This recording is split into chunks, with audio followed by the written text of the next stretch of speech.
Hello and welcome to the Commander's Quarters, your Magic the Gathering source that helps you command your budget. This show and episodes like this one are possible thanks to viewers like you. If you're looking for an easy way to help support this show, make sure that you like, share, and subscribe. Also, hit that bell notification icon so you don't miss any new episodes. You can also go check out our playmats and other merchandise at thecommandersquarters.com. We also have a ton of brand new t-shirt designs in stock, so make sure you check out those as well. Another easy way to support this show is with our TCG Player affiliate links. So whether you're buying a deck or individual cards, you can use this general link right here or one in the description. And the final way that you can support this show is by supporting us directly by becoming a patron. There are many benefits to being a patron, and I truly couldn't do this without all of their support. Hey everyone, Mitch coming in for the Commander's Quarters studio. Welcome to the show.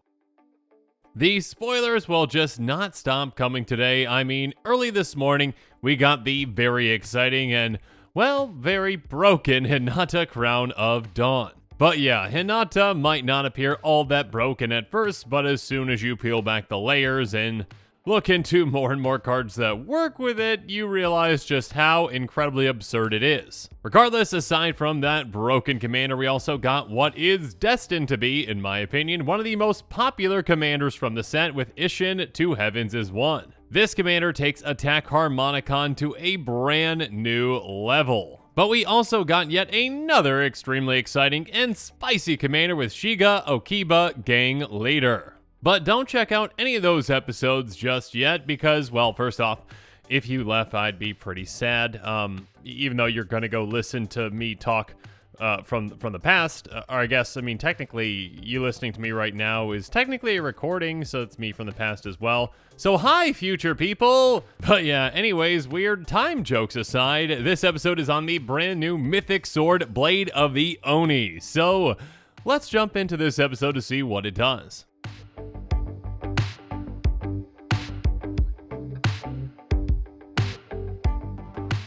So, Blade of the Oni is yet another one of those very interesting card types from this set with an artifact creature equipment demon, because that's a thing now. It has menace and it costs 1 in a black. Now, like our other equipment creatures, it also has reconfigure, and in this case, the reconfigure cost is 2 black.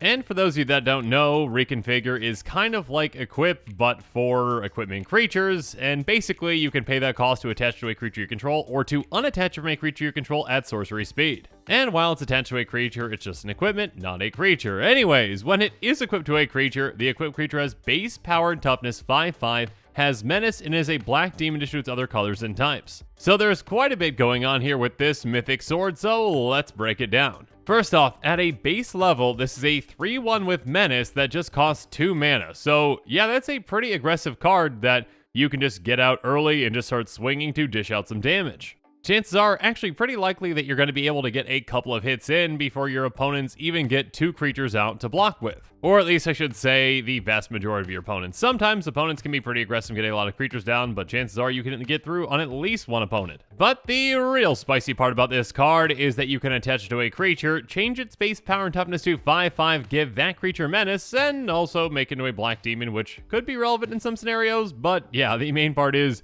pumping up that power and toughness, while again, hopefully, giving it menace as well. Obviously, if you equip this to, say, something that is like a 0/1 or a 1/1, you're going to be upping that power and toughness significantly. You know, if you're equipping it to something bigger, not as good. Though, of course, the play pattern on this card can be pretty aggressive, again, getting it down early to start swinging away as a 3/1 with menace, and then, you know, maybe the next turn getting a creature down, and the turn after that, then still swinging with it, but at the end of the turn, just equipping it to that other creature to improve that creature and help it hit harder. And again, these equipment creatures can be pretty hard to deal with because it's kind of like bestow creatures where, you know, if you put it on a creature and now this thing is no longer a creature, when the creature it's attached to goes away, this stays in play. So if someone, say, casts Wrath of God and takes out the creature that you turn into a 5/5 demon, well, that creature's gone, but now this is back to just being an equipment demon creature that is a 3/1. Regardless, now let's move on and talk about some other cards and synergies to keep in mind. So actually the first thing that came to mind when I saw this new card were actually the living weapon cards with cards like Bone Horde, Batterskull, and Cauldron Complete. Each of these have living weapon, which basically means that when they come into play, you create a 0/0 black germ, I believe it's now a Phyrexian germ creature token, then attach this to it. Yeah, apparently Phyrexian became a creature type and they errated these. I could be wrong on that. Please let me know in the comments below if I'm incorrect, but I believe it's correct. Regardless, again, these black germs are 0/0s, but the equipment comes into play attaching to them, so basically, they get pumped by them and they stick around. For example, Bone Horde says, equipped creature gets +X/+X for X the number of creature cards in all graveyards. So obviously this can make this little germ absolutely massive with the more and more creatures that are put into graveyards. That being said, the creature's base power and toughness is still a 0/0. So if you attach your Blade of the Oni to this Bone Horde germ, well, it's going to be a 5/5 with Menace that's still going to get that +X/+X on top of that. So obviously that can be a very heavy hitting creature. So obviously if you've got a deck that revolves around equipment and these are good includes for it, well, Blade of the Oni can be a great consideration as well.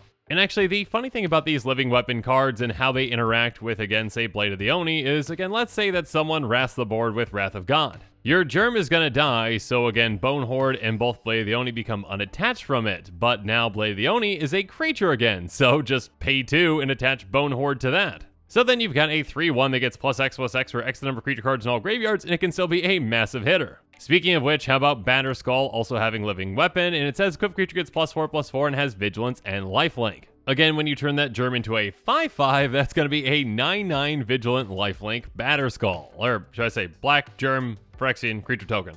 You know what I mean. And of course, who can forget about Cauldron Complete, a living weapon indestructible card that has equipped creature gets +5/+5 and has first strike, trample, indestructible haste, and whenever this creature is combined into a creature, exile that creature. So now on top of that, it's going to be a 5/5 germ, again with Menace, so yeah, that would be a 10/10 Menace, first strike, trample, indestructible haste, and again that exiling creature thing. That's quite scary. Again, a card like Blade of the Oni definitely has a lot of potential in combination with these living weapon type cards. And also, just some things to keep in mind with that Menace. Again, Blade of the Oni itself has Menace just on its own, and then when it's attached to a creature, it makes that creature a 5/5 with Menace, and Menace works great with cards like Vorak Battlehorns, Silent Arbiter, and Sonorous Howlbonder.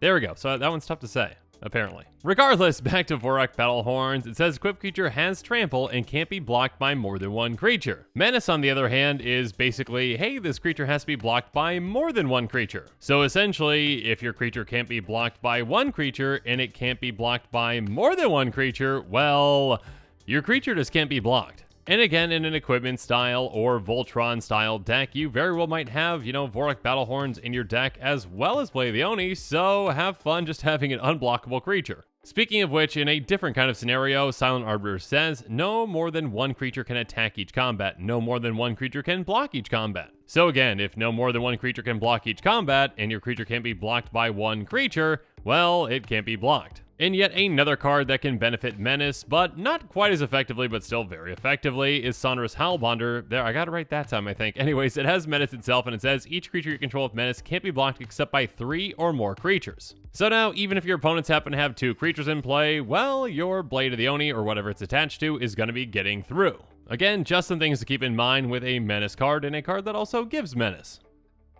Regardless, when it comes to kinds of decks that Blade of the Oni might fit in, the first one that came to my mind was Rakdos the Showstopper. It's a 6/6 Flample, or in other words, Flying Trample Demon that costs 4 black-red. When it enters the battlefield, you flip a coin for each creature that isn't a demon, devil, or imp. Destroy each creature whose coin comes up tails. Now, there really aren't many low-to-the-ground demons in Magic, and Blade of the Oni is a pretty fantastic one. Again, a demon that you can just get out early, start swinging away to dish out some damage, again because of that Menace, and then also one that has value later by pumping up other creatures. So yeah, a demon tribal commander like Rakdos might be a place for it.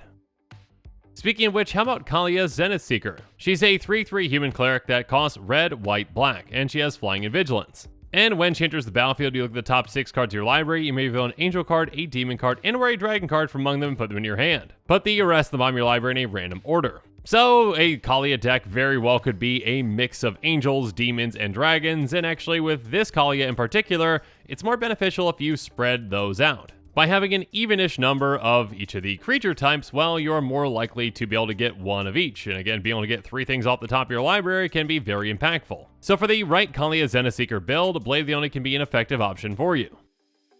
Next up, let's move on to Sir Gwyn, Hero of Ashvale, a 5/5 Vigilant Menace Human Knight that costs 3 red, white, black. She has, whenever an equipped creature you control attacks, you draw a card and you lose 1 life, and equipment you control have equipped Knight 0. Now, Blade of the Oni actually attached to Sir Gwyn really doesn't do anything except for make Sir Gwyn into a human knight demon, because she already has base power and toughness 5/5, and she already has menace, so attaching really doesn't do anything. I mean, I guess if you don't have any other equipment in play, this does help you actually draw a card and lose 1 life, which is effective. Regardless, for a pure Voltron build around Sir Gwyn, I probably would not recommend Blade of the Oni. That being said, if you've got a decent amount of knights in the deck, and maybe you've got a knight tribal Sir Gwyn deck with a lot of equipment, yeah, that can be very effective to include it. Again, Sir Gwyn has equipped Knight 0, so even though Blade of the Oni doesn't have an equip cost technically, I mean, it's got a reconfigure cost, this kind of adds the equip cost to it and says, hey, you can equip this Blade of the Oni to any of these knights for 0. So equip it to a much smaller knight than Sir Gwyn and swing away. Moving on, another commander that might want to utilize Blade of the Oni is Alayla, Artful Provocateur. She's a 2/3 fairy warlock with flying, death touch, and lifelink, and she costs 1 white, blue, black, and she says other creature you control with flying get +1/+0. On top of that, whenever you cast an artifact or enchantment spell, create a 1/1 blue fairy creature token with flying. Again, Blade of the Oni is a low to the ground artifact, so by casting it, you are getting additional benefit again with this commander in play by getting a 1/1 fairy. Or should I say, I guess, a 2/1 fairy with this in play, because again, this says flying, and it gets the anthem. So yeah, you can definitely make one of those fairy tokens a lot deadlier, again, essentially making them from a 1/1 to a 5/5, again, still getting that anthem basically being a 6/5 with Blade of the Oni attaching to them. Or, you know, if you want Alayla to hit harder, again, she's a 2/3, you can make it a 5/5 as well. Again, with flying, death touch, and lifelink, and again, menace now, that's pretty deadly. Next up, how about the adorable partner commander with Rograk, son of Roga, and I just like calling him Rog. Anyways, Rog is a 0 mana commander because that's a thing, a kobold warrior that is a 0/1, but he has First Strike, Menace, and Trample, and of course partner. Now, Rog already has Menace, so attaching Blade of the Oni won't really help with that, but attaching Blade of the Oni to Rog turns it into a 5/5 instead of a 0/1, so again, that's basically what, +5, +4? So that can definitely help Rog hit harder. Again, keep in mind, obviously, this is under the assumption that the partner that you do choose for Rog has, you know, black in its color identity, so you can utilize Blade of the Oni. And of course, the same can be said for Arden, Intrepid Archaeologist, another partner commander. Arden is a 2/2 core scout for 2 and white that says, beginning of combat on your turn, you may attach any number of auras and equipment you control to target permanent or player. So, much like Sir Gwyn, this is yet another way to get around that equip cost, or again, I should say the reconfigure cost for Blade of the Oni. Simply by getting Arden's trigger at the beginning of combat, you can just attach, you know, Blade of the Oni as well as any number of other equipment and auras onto one target permanent. But now as this episode is coming to a close, it's time for me to give you my final thoughts on Blade of the Oni. Yeah, this is a really cool design. Again, a low to the ground 3/1 menace sword demon thingy.